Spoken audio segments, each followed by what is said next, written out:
Okay. Last class நாங்க இந்த ஹஜ் உம்ரா சம்பந்தப்பட்ட ஒரு சில விஷயங்களை பார்த்தோம். நாங்க இந்த யூனிட்டை வந்து இன்னும் ஃபுல்லா கம்ப்ளீட் பண்ண இல்ல.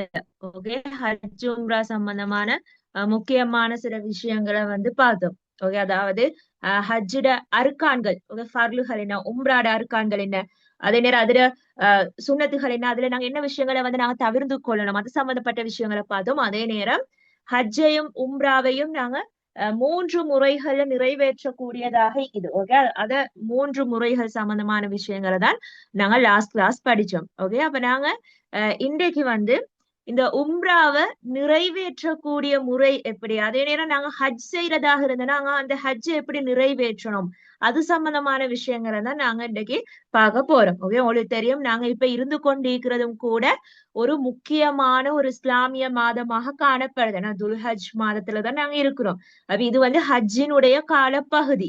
அப்ப இந்த ஹஜ் கடமையை நிறைவேற்றுவதற்காக நிறைய பேர் மக்காவுல ஒன்று கூடி இருக்கிறாங்க. அப்ப அவங்க எல்லாம் எப்படி இந்த ஹஜ்ஜ வந்து மேற்கொள்வாங்க,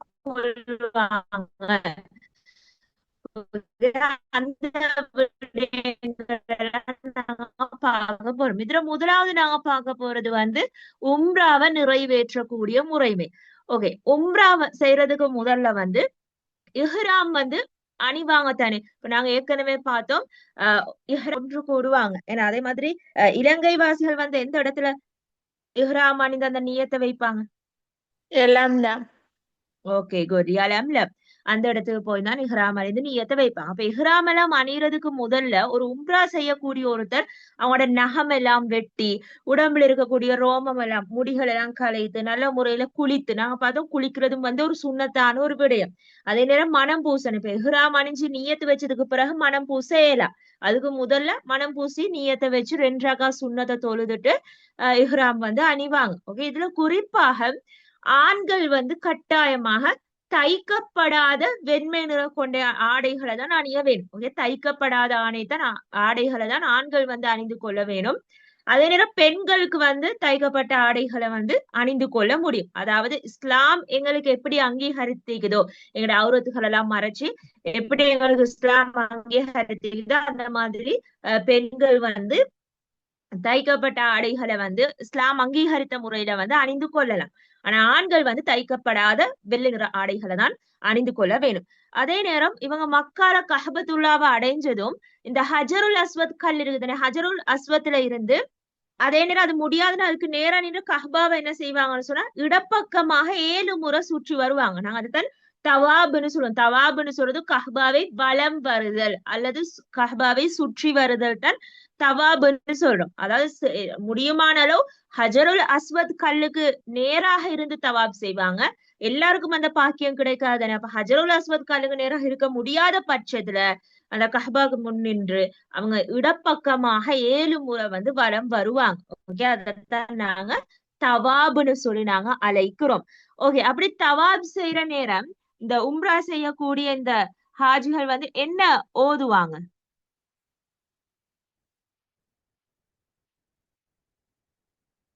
ஓகே, என்ன துவா ஓதுவாங்க? அதாவது இதுல உங்களுக்கு ஒரு துவா தரப்பட்டி பாருங்க, ரப்பனா ஆத்தினா ஃபித் துன்யா ஹசனத்தோ வஃபில் ஆஹிரதி ஹசனத்தோ வகினா அதாபன்னார். ஓகே, இந்த துவாவை வந்து ஓதிக்கொள்ளலாம். இதை தவிர்த்து வேறு துவாக்களையுமே எங்களுக்கு ஓதிக்கொள்ள முடியும். இப்ப இந்த ரப்பனா ஆத்தினா ஃபித் துன்யா ஹசனத்தோ வஃபில் ஆஹிரதி ஹசனத்தோ வகினா அதாபன்னார் இந்த துவா இருக்குது தானே. இது வந்து வளமே நாங்க ஒவ்வொரு தொழுகைக்கு பிறகும் இந்த துவாவை வந்து ஓதிக்கொள்ள வேணும். ஓகே, அவ்வளவு ஒரு சிறந்த ஒரு துவாவாக காணப்படுது. நாங்க இந்த உலகத்துக்கும் எங்க ஆகிரானுடைய வாழ்க்கையும் சேர்த்து கேட்கிற ஒரு துவாவாக காணப்படுது. அவ இப்படியான துவா ஓதுவாங்க. இல்லைன்னு சொன்னா வேறு துவாக்களையும் ஓதக்கூடியதாக இருக்கும். அதுக்கு பிறகு அவங்க தவாபெல்லாம் முடிச்சதுக்கு பிறகு கஹ்பாக்கு பக்கத்துல இருக்கக்கூடிய மக்காமு இப்ராஹிம்னு சொல்லக்கூடிய அந்த இடத்துல 2 ரகா சுன்னத்தை தொழுதுட்டு அங்கிருந்து ஜம்சம் நீரை வந்து அருந்துவாங்க. ஏன்னா நாங்க எவ்வளோக்கு எவ்வளோ ஜம்சம் நீர் அருந்துறோமோ அது வந்து ஒரு சுண்ணத்தான விடயம், அதுக்கும் நன்மை. விளைஞ்ச ஜம்சம் நீர் அருந்துறதுக்கும் நன்மைகள் உண்டு. அதுக்கு பிறகு சஃபா மலைக்கு போய் சஇ வந்து மேற்கொள்வாங்க. சஹ்யூன்னு சொல்லுவோம், இல்லைன்னா சஇன்னு சொல்லுவோம். அதாவது தொங்கோட்டம்.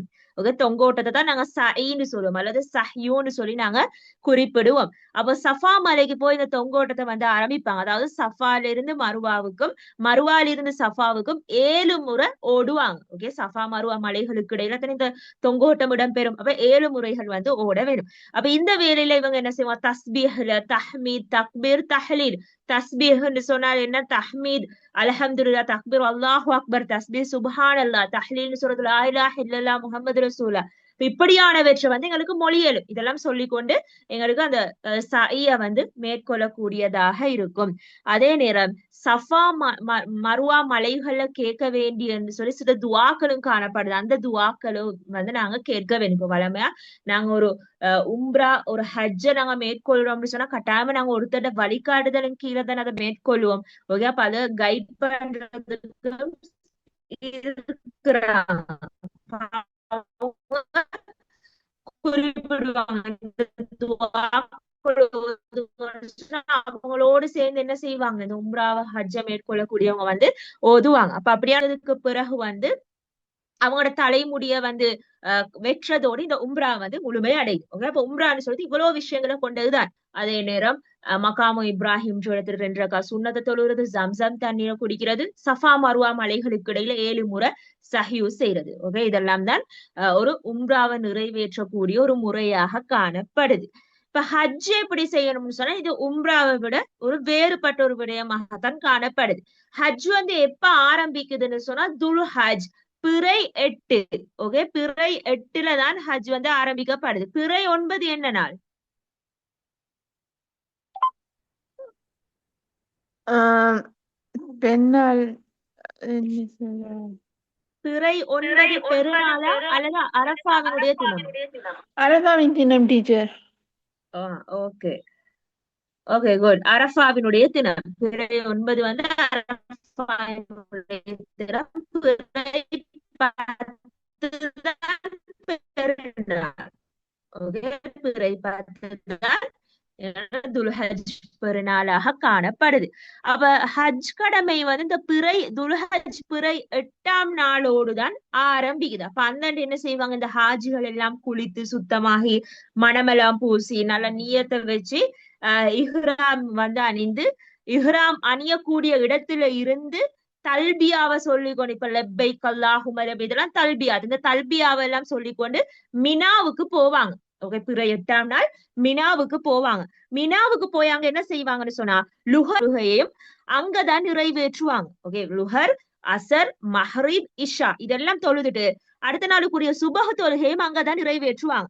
இதுல குறிப்பாக இந்த ஹாஜிகள் இந்த ஒவ்வொரு இடங்களை அடைகிற நேரம் அந்த தொழுகைகளை வந்து கசர் செய்து தொழுவாங்க, சுருக்கி தொழுவாங்க. 2 ரகாத்தா சுருக்கி தொழுவாங்க. ஓகே, சுருக்கி தொழுறதும் ஒரு சுண்ணத்தான செயலாக தான் காணப்படுது. அப்ப பிறை 8ஆம் தேதி மினாக்கு போய் லுஹர் அசர் எல்லாம் தொழுதுட்டு மஹ்ரிப் இஷா எல்லாம் தொழுதுட்டு பிறை 9ஆம் நாளினுடைய பிறை 9ஆம் நாளினுடைய சுபஹ் தொழுகைக்கு தானே அதையும் அங்க நிறைவேற்றிட்டு 9ஆம் நாள் சூரியன் எல்லாம் உதித்ததுக்கு பிறகு அவங்க எங்க போவாங்கன்னு சொன்னா மினால இருந்து அரஃபாவை நோக்கி போவாங்க. ஓகே, பிறை 9 சுபஹ் தொழுதுட்டு சூரியன் எல்லாம் உதித்ததுக்கு பிறகு மினால இருந்து அரஃபாவை நோக்கி போவாங்க.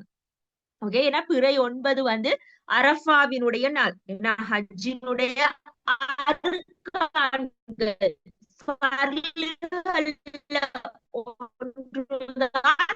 அரஃபா மைதானத்துல தரிக்கிறது. அப்ப பிறை 9 வந்து அரஃபாவுக்கு போவாங்க. அப்ப அங்க என்ன செய்வாங்கன்னா லுஹர்.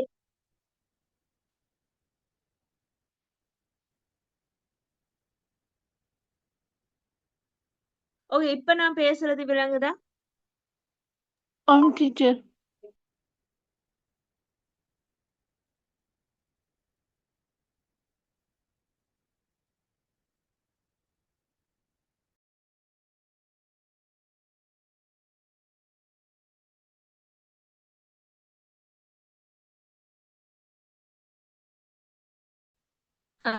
ஸ்ட்ரக் ஆகுதா?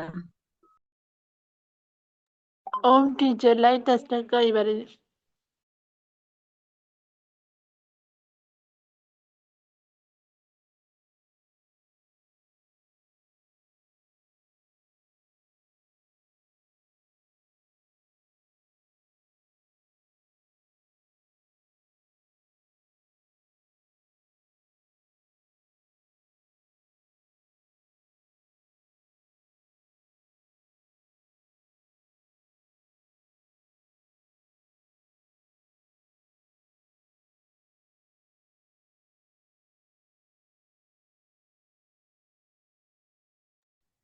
ஓகே, அப்ப பிறை 9ஆம் நாள் வந்து சுபஹ தொழுகை நிறைவேற்றிட்டு சூரியன் உதித்ததுக்கு பிறகு அரஃபா நோக்கி போவாங்க. ஏன்னா அரஃபா மைதானத்துல தரிக்கிறது வந்து ஹஜ்ஜில ஃபர்லில ஒன்று, கட்டாயம் அதை நிறைவேற்றியே ஆகணும் எல்லா ஹாஜிகளும். ஓகே, அப்ப அந்த அரஃபாவினுடைய தினத்துல வந்து அரஃபா மைதானத்துல போய் தரிப்பாங்க. அங்க போய் என்ன செய்வாங்க, இந்த ஏற்கனவே சுபஹ தொழுகைய மினா என்ற இடத்துல தொழுதுட்டு தானே வந்தாங்க. அப்ப அந்த லுஹர் தொழுகை அசர் தொழுகை எல்லாம் சேர்த்து சுருக்கி தொழுவாங்க. ஓகே, அதே நேரம் அரஃபா மைதானத்துல அவங்க நீண்ட நேரத்தை ஹாஜிகள் எதுல கழிப்பாங்கன்னு சொன்னா துவாக்கல்ல. ஓகே, நீங்க நிறைய பாத்திப்பீங்க வீடியோஸ்ல, இல்லைன்னா லைவா சில டிவி சேனல்கள் எல்லாம் இந்த அரஃபாவினுடைய தினத்துல காட்டுவாங்க. ஏன்னா எல்லாரும் அந்த அரஃபாவினுடைய அந்த மைதானத்துல ஒவ்வொரு இடத்துல போய் அதிகமான துவாக்கல்ல வந்து ஈடுபடுவாங்க. ஓகே, அந்த துவாக்கல்ல தான் அதிகமா கழிப்பாங்க. அப்ப சூரியன் மறைஞ்சதுமே, இப்ப ஏன்னா அந்த எல்லாரும் நோன்பு பிடிப்பாங்க, அதன் அரஃபாவினுடைய தினத்துல நோன்பு பிடிக்கிறது சுன்னத். அப்ப அந்த நோன்பெல்லாம் பிடிச்சிட்டு சூரியன் மறைஞ்சதுக்கு பிறகு அரஃபால இருந்து எந்த இடத்தை நோக்கி போவாங்கன்னு சொன்னால் முஸ்தலிஃபா. ஓகே, அரஃபால இருந்து முஸ்தலிஃபா என்ற இடத்தை நோக்கி இந்த ஹாஜிகள் எல்லாம் போவாங்க. அப்ப முஸ்தலிஃபா என்ற இடத்துக்கு போய்தான் மஹ்ரிபேம் இஷாவையும் சேர்த்து தொழுவாங்க. ஓகே, மஹ்ரிபேம் இஷாவையும் சேர்த்து தொழுவாங்க. அப்ப இதுல வந்து இஷாவை வந்து சுருக்கி தொழுவாங்க. ஏன்னா 4 ரக்காத் கொண்ட தொழுகையை 2 ரக்காத்தா தொழுவாங்க. மஹ்ரிப சுருக்கி தொழையலுமா? இல்ல டீச்சர். முடியாது. மஹ்ரிப வந்து சுருக்கி தொழ முடியாது. மஹ்ரிப் வந்து 3 ரக்காத்துல கட்டாயமா நாங்க தொழுது ஆகணும். ஓகே, அப்ப மஹ்ரிபையும் இஷாவையும் வந்து சேர்த்து தொழுவாங்க. அப்ப இஷாவை வந்து சுருக்கி தொழுவாங்க. இது எங்கன்னு சொன்னா முஸ்தலிஃபான்னு சொல்லக்கூடிய இடத்துல. ஓகே, ஏன்னா சூரியன் மறைஞ்சதும் அரஃபா மைதானத்துல இருந்து முஸ்தலிஃபா நோக்கி போறாங்க தானே, அங்க போய்தான் இந்த விடைதான் மேற்கொள்வாங்க. அப்ப இரவுல வந்து முஸ்தலிஃபால தான் தங்குவாங்க. ஓகே, இரவுல முஸ்தலிஃபால தான் தங்குவாங்க. அதுக்கு பிறகு பிறை 10ஆம் நாள் வந்துடும் தெரியும். பிறை 9 தான் அரஃபாவினுடைய தினம். பிறை 10 வந்து துல்ஹஜ் பெருநாளினுடைய தினம். அப்ப 10ஆம் நாள் என்ன செய்வாங்கன்னா சுபஹ் தொழுகைய முஸ்தலிஃபால நிறைவேற்றுவாங்க. ஏன்னா இரவு அங்கத்தனை தரித்தாங்க, அதனால முஸ்தலிஃபால சுபஹ் தொழுகைய வந்து நிறைவேற்றிட்டு அங்க இருந்து அப்படியே மினாவுக்கு போவாங்க. ஓகே, மினாவுக்கு போவாங்க.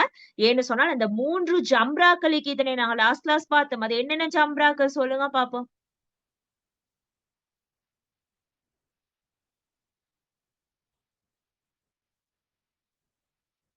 மூன்று ஜம்ராக்களும் எவை?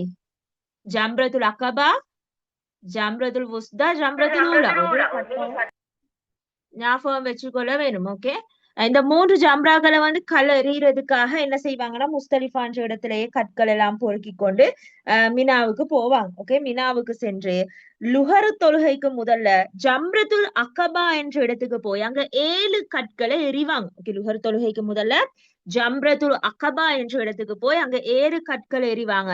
அதுக்கு பிறகு வந்து பெண்கள் வந்து அவங்களோட தலைமுடியில எல்லாம் கொஞ்சம் கத்தரித்து கொள்வாங்க. ஆண்களும் அவங்களோட தலைமுடிகளை வந்து கொஞ்சம் வெட்டி கொள்வாங்க. ஓகே, அது வந்து பெருநாளினுடைய தினம் தானே. துல்ஹஜ் பிறை 10 வந்து பெருநாளுடைய தினம்னால எல்லாரும் இஹ்ராம் ஆடையை வந்து ஆண்கள் எல்லாம் அணியாம சும்மா சாதாரண ஆடையை வந்து அணிந்து கொள்வாங்க. ஏன்னா அது பெருநாளுடைய தினம்னால இஹ்ராம் ஆடை அணியாம சாதாரண ஆடையை வந்து அணிந்து கொள்வாங்க. அதுக்கு பிறகு வந்து அவங்க மக்காவுக்கு போய் தவாபுல் இஃபாலாவை வந்து நிறைவேற்றுவாங்க. ஓகே, தவாபுல் இஃபாலா இதை வந்து உடனடியா செய்யணும்னு இல்லை, இதை வந்து எங்களுக்கு தாமதப்படுத்தியும் செய்யலாம். ஓகே, அந்த தவாபை மேற்கொள்ள இயலும். அதுக்கு பிறகு துல்ஹஜ் பிறை 11, 12, 13. ஓகே, இதுதான் நாங்க ஐயாமு தஷ்ரீக்குடைய நாட்கள்னு சொல்லி நாங்க குறிப்பிடுறோம். இந்த துல்ஹஜ் பிறை 11, 12, 13 இதுல அந்த குர்பான் எல்லாம் கொடுப்பாங்க. அதே நேரம் இது வந்து நோன்பு பிடிக்கிறதுக்கு தடை செய்யப்பட்ட நாட்களும் இந்த நாட்களை வந்து சொல்வாங்க. ஓகே, அப்ப இத துல்ஹஜ் பிறை 11, 12, 13 வந்து லுஹர் தொழுகைக்கு பிறகு வந்து மினால தங்கி 3 ஜம்ராக்களையுமே கல்லெறிவாங்க. ஓகே, லுஹர் தொழுகைக்கு பிறகு மினால தங்கி 3 ஜம்ராக்கள்லையுமே என்ன செய்வாங்கன்னா 7 கற்களை வந்து எறிவாங்க. அப்ப இதுல ஏற்கனவே இந்த துல்ஹஜ் பெருநாளுடைய தினத்துல யார் இந்த தவாபுல் இஃபாலாவை நிறைவேற்றலையோ அவங்க என்ன செய்வாங்கன்னா இந்த நாட்கள்ல வந்து மக்காவுக்கு போய் அந்த தவாபை வந்து நிறைவேற்றுவாங்க. அவ தவாபு எல்லாம் செஞ்சதுக்கு பிறகு வந்து சஹி செய்ய வேணும். சஹின்னு சொல்றது தொங்கோட்டம். சஃபா மருவா மலைகளுக்கு இடையில அந்த தொங்கோட்டம் ஓடுறது, 7 முறை ஓடுறது, இதுதான் சஹி செய்யறது. அப்ப சஹி செய்வாங்க. இறுதியா மக்கால இருந்து அவங்களோட சொந்த ஊருக்கோ இல்லன்னு சொல்ல சொந்த நாட்டுக்கோ மதீனாவுக்கோ போறதுக்கு முன்னால தவாபுல் விதாவை நிறைவேற்றுவாங்க. தவாபுல் விதான்னு சொல்றது இறுதி தவாப், பிரியாவிடை தவாப்னு சொல்லுவோம். ஓகே, லாஸ்டா நாங்க செய்யற தவாப் தான் தவாபுல் விதா. ஓகே, அப்ப அது இறுதியாக மேற்கொள்வாங்க. அப்ப இதோட இந்த ஹஜ் கடவை வந்து முழுமை அடையும். அப்ப இந்த ஹஜ் கடமைகள், இந்த கிரியைகள் எப்ப ஆரம்பிக்குதுன்னு சொன்னால் பிறை 8ல தானே ஆரம்பிக்குது. ஆனால் உங்களுக்கு தெரியும், இப்ப இலங்கையில இருந்து ஹஜ் கடமையை நிறைவேற்றுவதற்காக மக்கா நோக்கி புறப்படுறவங்க நேரத்தோட போய்த்துருவாங்க. ஓகே, பிறை 8க்கு சரியா போக மாட்டாங்க. நேரத்தோட போய் அவங்க உம்ராவையும் அங்க மேற்கொள்றதா இருந்தாலும் சொன்னா அது உம்ராவையும் செஞ்சுட்டு இனி அமல்கள்ல ஈடுபடுவாங்க. அப்ப துல்ஹஜ்ஜுக்குரிய கிரியைகள் சரியா ஆரம்பிக்கப்படுறது இந்த பிறை 8ல தான். பிறை 8, 9, 10, 11, 12, 10 உம்ராவை விட கொஞ்சம் அதிகமான கிரியைகள், வழிபாடுகள் இந்த ஹஜ் கடமையில வந்து காணப்படுது. ஓகே, அப்ப விளங்கி கொண்டீங்களா எப்படி ஒரு உம்ராவை நாங்க மேற்கொள்ளணும், அதே சமயம் நாங்க எப்படி ஒரு ஹஜ் கடமையை நிறைவேற்றணும், எந்தெந்த இடங்களுக்கு நாங்க போகணும்ன்ற இந்த விடயங்களை விளங்கி கொண்டீங்களா? ஓகே, இப்ப நாங்க பார்க்க போறது பயன்கள். இந்த ஹஜ் எல்லாம் நிறைவேற்றதுனால என்ன மாதிரியான பயன்கள் எங்களுக்கு கிடைக்குது, என்ன மாதிரியான நன்மைகள் எங்களுக்கு கிடைக்குதுன்னு சொல்லி நாங்க பாக்கணும். அதுல குறிப்பா முகமது நபி ஸல்லல்லாஹு அலைஹி வஸல்லம் ஹதீஸ்ல இது சம்பந்தமா நிறைய விஷயங்களை வந்து சொல்லிக்கிறான். யாரு ஹஜ் கடமையை செய்யலையோ அவங்களுக்கு எப்படியான தண்டனைகள் உண்டு, அது சம்பந்தமா எல்லாம் சொல்லி இருக்கிறாங்க. பாருங்க, முதலாவது ஹதீஸ, ஹஜ் செய்யறதுக்கு வசதி இருந்தும் அதை நிறைவேற்றாதவன் வந்து யஹூதியாகவோ நசாராகவோ மரணிப்பான். ஓகே, ஒரு யஹூதியாக, ஒரு காஃபிரா, ஒரு நசாராகவோ தான் அவன் மரணிப்பான். அவனுக்கு பணம் மீக்குது, ஹஜ்ஜை வந்து மேற்கொள்ளலாம். ஆனால் இருந்தும் ஏன் அந்த ஹஜ் கடமையை செய்யறோம், ஏன் அந்த பணத்தை வந்து செலவழிக்கணும், அப்படி ஒரு நோக்கத்துல அவர் செய்யாம விட்டேன்னு சொன்னால் அவர் ஒரு யஹூதியாகவோ நசாராகவோ தான் மரணிப்பான்னு சொல்லி முகமது நபி ஸல்லல்லாஹு அலைஹி வஸல்லம் குறிப்பிட்டிருக்கிறாங்க. ஏன்னா அல்லாஹ் தாலா எல்லாருக்கும் ஒரே விதமான இந்த செல்வத்தை வந்து கொடுக்கறது இல்ல. அப்ப செல்வத்தை கொடுக்கறது என்னத்த, அல்லாஹ் வந்து அவனோட அருட்கொடையை தான் கொடுக்குறான். அப்ப அல்லாவுக்காக அந்த கடமையை நாங்க நிறைவேற்ற வேணும். ஓகே, அவன் எங்களுக்கு அந்த செல்வத்தை தந்தா, நாங்க அந்த நிலையில இருக்கிறோம், எங்களுக்கு ஹஜ் செய்ய இயலும்னு சொன்னால் அதை நாங்க கட்டாயமாக நிறைவேற்றதான் வேணும். ஓகே, அதே நேரம் நபி ஸல்லல்லாஹு அலைஹி வஸல்லம் அவங்க இன்னும் ஒரு ஹதீஸ்ல சொன்ன ஒரு விஷயம் தான், யாரு சரியான முறையில, ஒழுங்கான முறையில எந்த ஒரு ஃபர்லையோ சுன்னத்தை எதையுமே மிஸ் பண்ணாம எல்லாத்தையும் சரியான முறையில ஹஜ்ஜை யாரு நிறைவேற்றாரோ அவர் அன்று பிறந்த பாலகன் போல மீறுகிறார். அவர் ஹஜ் செய்துட்டு திரும்பி வார நேரம் அன்றைக்கு பிறந்த ஒரு குழந்தை போலதான் அவர் திரும்பி வாரார். அன்றைக்கு பிறந்த ஒரு குழந்தைன்னு சொன்ன, ஒரு குழந்தை பிறந்தவுடன் பாவம் செய்யாது, அது எந்த விதமான பாவங்களுமே எழுதப்பட்டிருக்க மாட்டாது. விளங்கிச்சா? அப்ப அந்த மாதிரி ஒரு ஹாஜிக்கு அந்த நன்மை கிடைக்குது. பாருங்க, அப்ப எவ்வளவு பெரிய பாகியம். ஏன்னா எல்லாரும் இளமை வயதிலே ஹஜ்ஜ வந்து மேற்கொள்ள மாட்டாங்க. சிலர் வந்து வயது முதிர்ந்ததுக்கு பிறகு ஹஜ் கடமையை நிறைவேறுவாங்க, சிலர் வந்து இளமையில செய்யக்கூடிய சந்தர்ப்பம் கிடைக்கும்.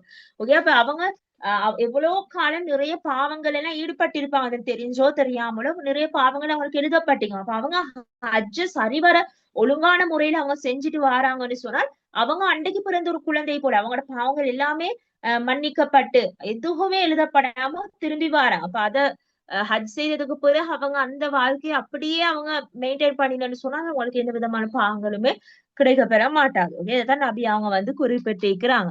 அதே நேரம் இப்ப ஒருத்தர் வந்து ஹஜ் கடமையை நிறைவேற்றுவதற்காக தன்னை வீட்டுல இருந்து புறப்படுறார். இப்ப புறப்பட்ட வழியில அவர் மரணித்துட்டார்னு வைப்போமே, என்னமோ ஒன்று ஆகி ஒரு ஆக்சிடென்ட் ஒன்று நடந்துட்டு, இல்லைன்னா ஏதோ ஒரு நோய் ஒன்று திடீர்னு வந்து அவர் அப்படியே மரணித்துட்டார். ஆனா இவர் ஹஜ் செய்யறதுக்காக தான் வீட்டை விட்டு புறப்பட்டிருக்கிறார், அந்த நியத்தோடு தான் அவர் புறப்பட்டிருக்கிறார்னு சொன்னார்.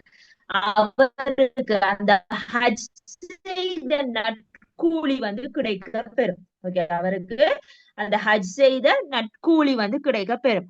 அப்ப இந்த ஹஜ் கடமை மூலம் ஒரு அடியான் என்ன செய்யறான்னு சொன்னால் அவனோட முழுமையான அடிமைத்துவத்தை அல்லாட்ட வெளிப்படுத்துறான். அதாவது நான் உன்னோட ஒரு அடியான், உனக்கு மட்டும்தான் நான் அடிமையாக இருக்கிறேன், உன்னை மட்டும்தான் நான் வணங்கி வழிபடுறேன். ஓகே,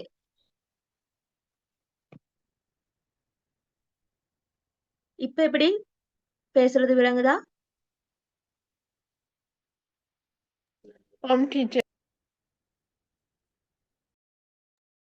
ஓகே, கொஞ்சம் மழை காரணமா கொஞ்சம் இடையில கவரேஜ் இஷ்யூ வருது, அதனாலதான் கொஞ்சம் வாய்ஸ் ஸ்ட்ரக் ஆகுது. ஓகே, அதாவது தன்னை அடிமைத்துவத்தை வந்து ஒரு அடியான் அல்லாஹ்விடத்துல முழுமையா அந்த ஹஜ் கடமை மூலமா வெளிப்படுத்துறான். ஏன்னா அவன் நேரத்தை என்ன செய்யறான், அடியான் வந்து அவன் நேரத்தை அல்லாஹுக்காக ஒதுக்குறான். அதே நேரம் அவன் பொருள் செல்வத்தை அல்லாஹுக்காக ஒதுக்குறான். அதே நேரம் உடல் உள்ளம் எல்லாத்தையுமே அல்லாஹுக்காக அல்லாஹுக்காக பணியணும்ன்ற ஒரு நோக்கத்துக்காக எல்லாத்தையுமே அந்த அடியான் வந்து முழுமையா ஈடுபடுத்துறான். ஓகே, அப்ப அதே நேரம் நிறைய நன்மையான விஷயங்கள்ல தான் அவன் நேரத்தை வந்து செலவழிக்கிறான். அதே நேரம் இறை சிந்தனைகள்ல தான் அவன் ஒரு இன்பத்தை காண்றான். அல்லாஹோடு சம்பந்தப்பட்ட விஷயங்கள் இறை சிந்தனைகளை தான் அவன் இன்பத்தை காண்றான். அதே நேரம் அவன் தக்வாவை வளர்த்துக் கொள்றான். தக்வான்னு சொல்றது இறையச்சம், அல்லாஹ் மீதான பயம்.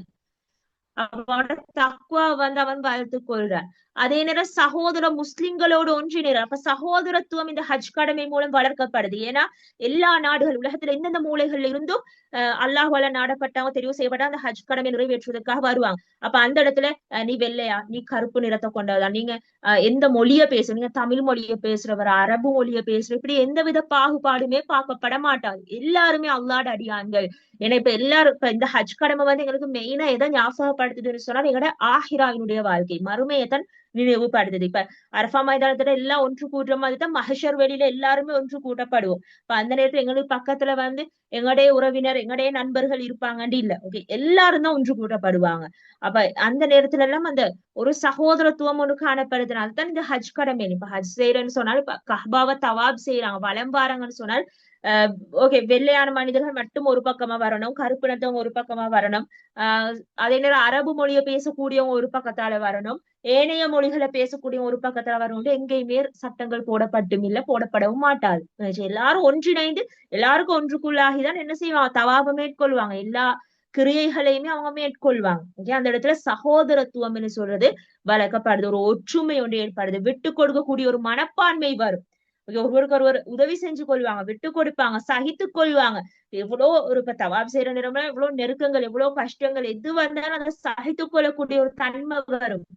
கூட்டு வாழ்வு, மறுமை நினைவு, இப்படியான விஷயங்கள் எல்லாம் இந்த ஹஜ்ஜின் மூலம் தான் கிடைக்கப்பெறுது. நான் மறுமையை ஞாபகப்படுத்துது. அப்ப இந்த ஹஜ் கடமையை கட்டாயமாக ஒரு உள தூய்மையோடு மேற்கொள்ளணும். எங்களோட உள்ளத்துல ஒரு நல்ல எண்ணத்தை வச்சு, ஒரு நீயத்தை வச்சு நாங்க இந்த ஹஜ் கடமையை நிறைவேற்ற வேணும். அதே நேரம் அல்லாஹுக்காக சொல்லி அந்த தியாக மனப்பான்மையோடு இந்த ஹஜ் கடமையை நிறைவேற்றக்கூடிய முஸ்லிம் கட்டாயமா அல்லாட்ட இருந்து திருப்தியை பெற்றுக்கொள்ளலாம். எங்களுக்கு இறை திருப்தி முக்கியம்.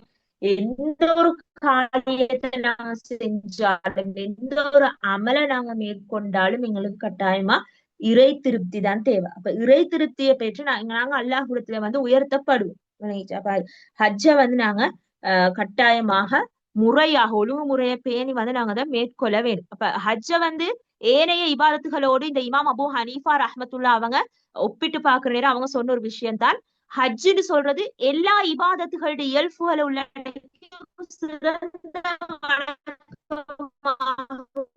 சொல்லி இமாம் அபு ஹனீஃபா ரஹ்மத்துல்லா குறிப்பிட்டாங்க. எல்லா இபாதத்துன்னு சொன்னால் என்ன, வணக்க வழிபாடுகள், எல்லா வணக்க வழிபாடுகள்லயும் உள்ளடக்கி ஒரு சிறந்த ஒரு வணக்கமாகத்தான் இந்த கடமை காணப்படுதுன்னு சொல்லி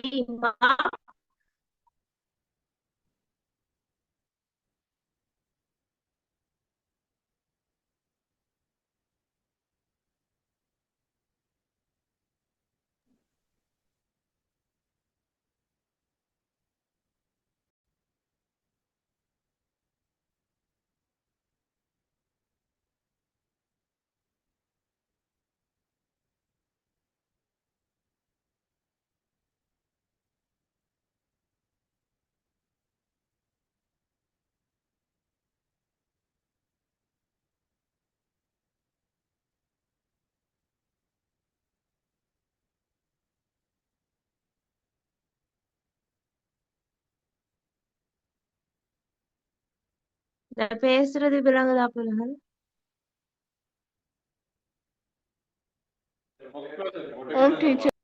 ஓகே, அப்ப இமாம் அபு ஹனீஃபா ரஹ்மத்துல்லாஹி என்ன சொல்றாரு, ஹஜ் கடமைன்னு சொல்றது, ஹஜ் வணக்கம்னு சொல்றது எல்லா இபாதத்துகள்லயும் உள்ளடக்கி ஒரு சிறந்த ஒரு வணக்கமா இருக்குதுன்னு சொல்றாரு. இபாதத்துன்னு சொல்றது வணக்க வழிபாடுகள். அப்ப ஏனைய எல்லா வணக்க வழிபாடுகளை உள்ளடக்கிய ஒரு சிறந்த ஒரு வணக்கமாகத்தான் இந்த ஹஜ் காணப்படுறதாக இமாம் அபு ஹனீஃபா ரஹ்மத்துல்லா அவங்க குறிப்பிட்டிருக்கிறாங்க. ஓகே, அப்ப இவரும் தான் ஹஜ்ஜும் உம்ராவும்னு சொல்லக்கூடிய இந்த யூனிட்ல உங்களுக்கு தரப்பட்ட விஷயங்கள். நாங்க ஆல்ரெடி லாஸ்ட் ஆரம்பித்த ஒரு யூனிட், அதை நாங்க இப்பதான் கம்ப்ளீட் பண்ணிக்கிறோம். உங்க எல்லாருக்கும் விளங்கிச்சா ஹஜ் உம்ரா சம்பந்தப்பட்ட விஷயங்கள்?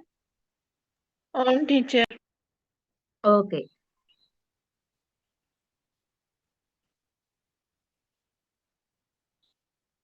ஓகே, இப்ப என்ன செய்வோம்னு சொன்னா இந்த யூனிட்ல இருக்கக்கூடிய அரபு சொற்களையும் அதோட பொருள்களையும் எழுதி கொள்ள வேணும். ஓகே, எல்லாரும் கோப்பி எடுத்துக்கொள்ளுங்க.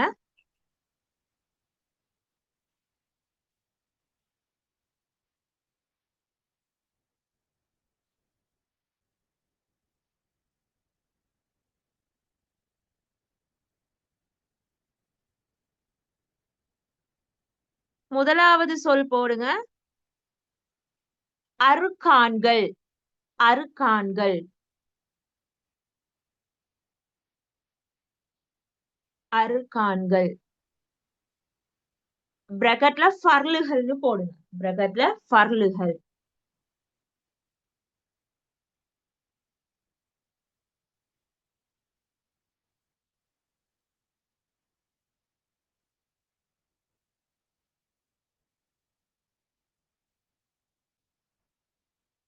அப்படின்னு சொன்னா என்ன? அருக்கான்கள் ஃபர்லுகள்னு சொன்னால் என்ன பொருள்? கட்டாய ஓகே, குட். கட்டாயமானவை. கட்டாயமானவை. கட்டாயமானவை.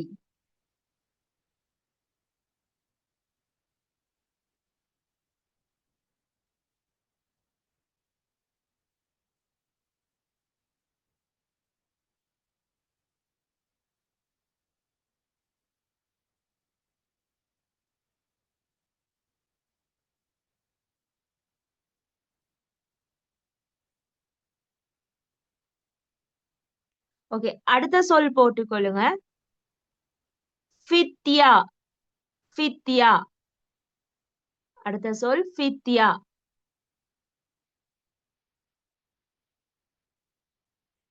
ஃபித்யான்னு சொன்னால் என்ன பொருள்?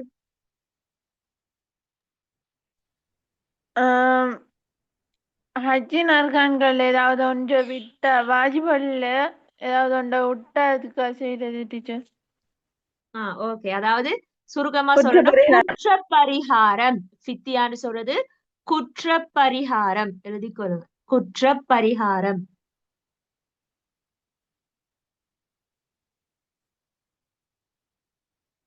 குற்ற பரிகாரம்.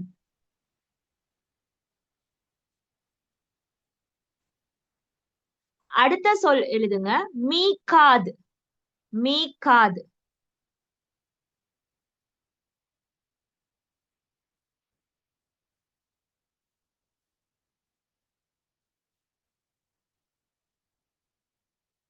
மீகாதுன்னு சொன்னால் என்ன பொருள்? நியத் வைக்கும் இடம்.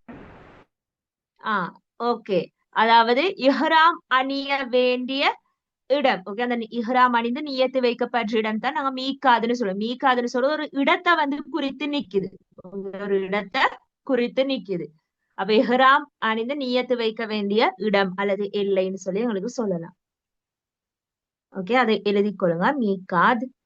இப்ப ஒவ்வொரு நாட்டை சேர்ந்தவங்களுக்கும் அது வந்து வித்தியாசப்படும். இப்ப இலங்கை வாசிகளை பொறுத்த வரையில யலம்லம்னு சொல்லக்கூடிய இடத்துல போய் தான் அந்த இஹ்ராம் அணிஞ்சு நியத்து வைப்பாங்க.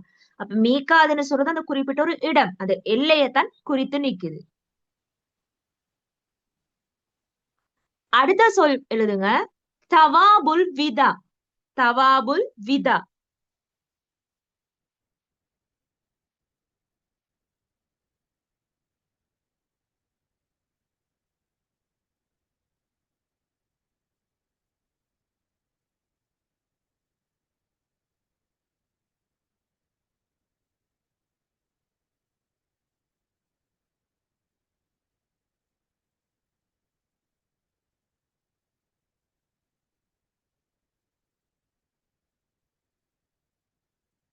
தவாபுல் விதாண்டா என்ன?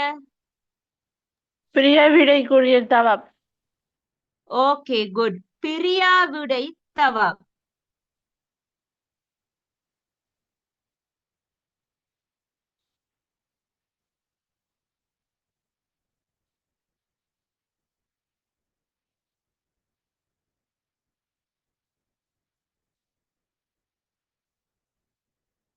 அடுத்தது முஹர்ரமாத். முஹர்ரமாத்.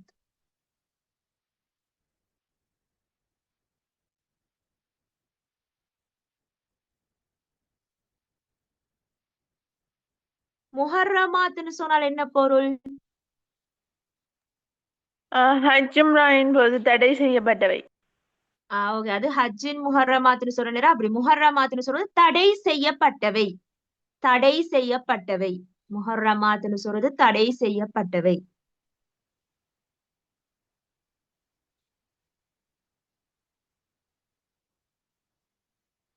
அடுத்த சொல் தவாப்.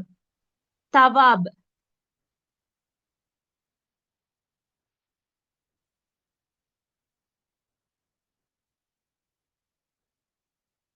தவாப்னு சொன்னால் என்ன பொருள்?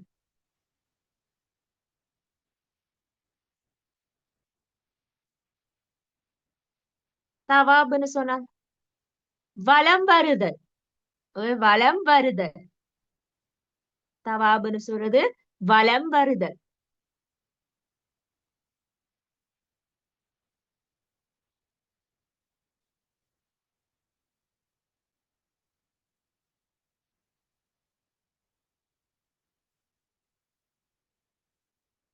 அடுத்த சொல் சஇ. சஇ.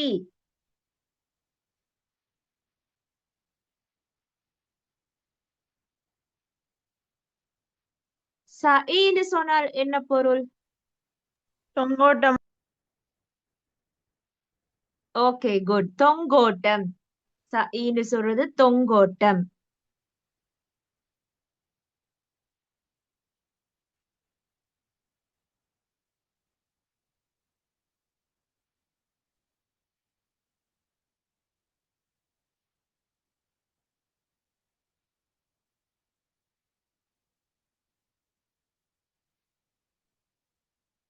அடுத்த சொல் போடுங்க தக்வா.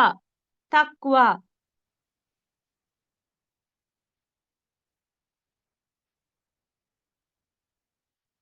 தக்வான்னு சொன்னால் என்ன பொருள்?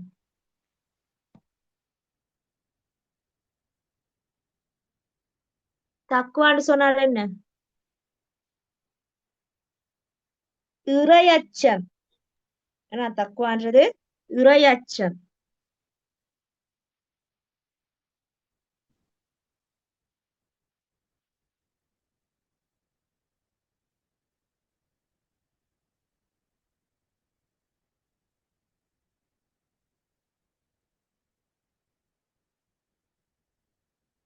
ஓகேவா? எழுதி கொண்டீங்களா எல்லாரும்?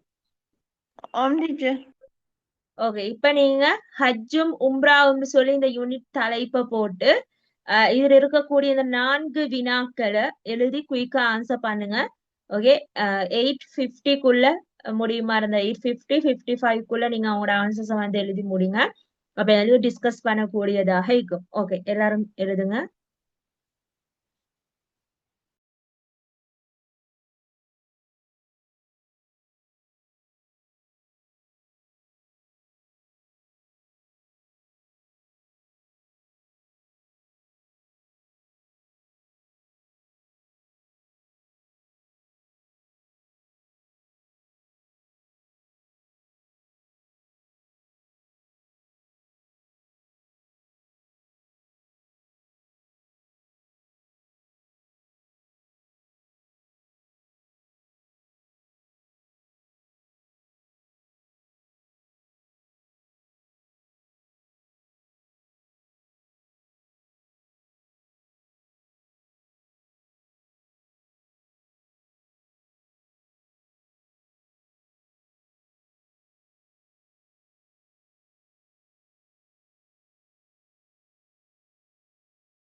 எழுதிட்டீங்களா என்ன மாதிரி?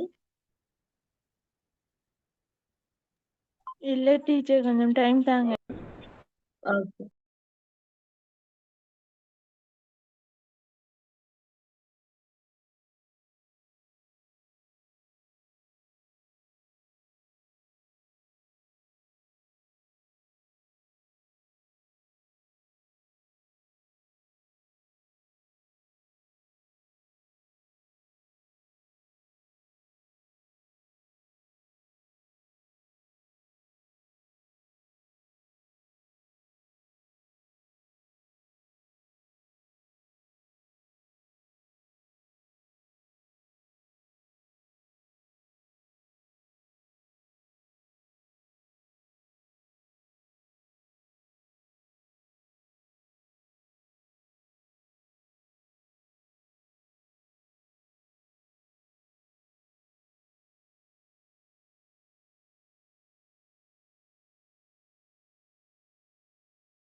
ஓகே, இந்த பயிற்சியை வந்து ஃபுல்லா கம்ப்ளீட்டா நெக்ஸ்ட் கிளாஸ் வர நேரம் செஞ்சு கொண்டு வரையிடுமா?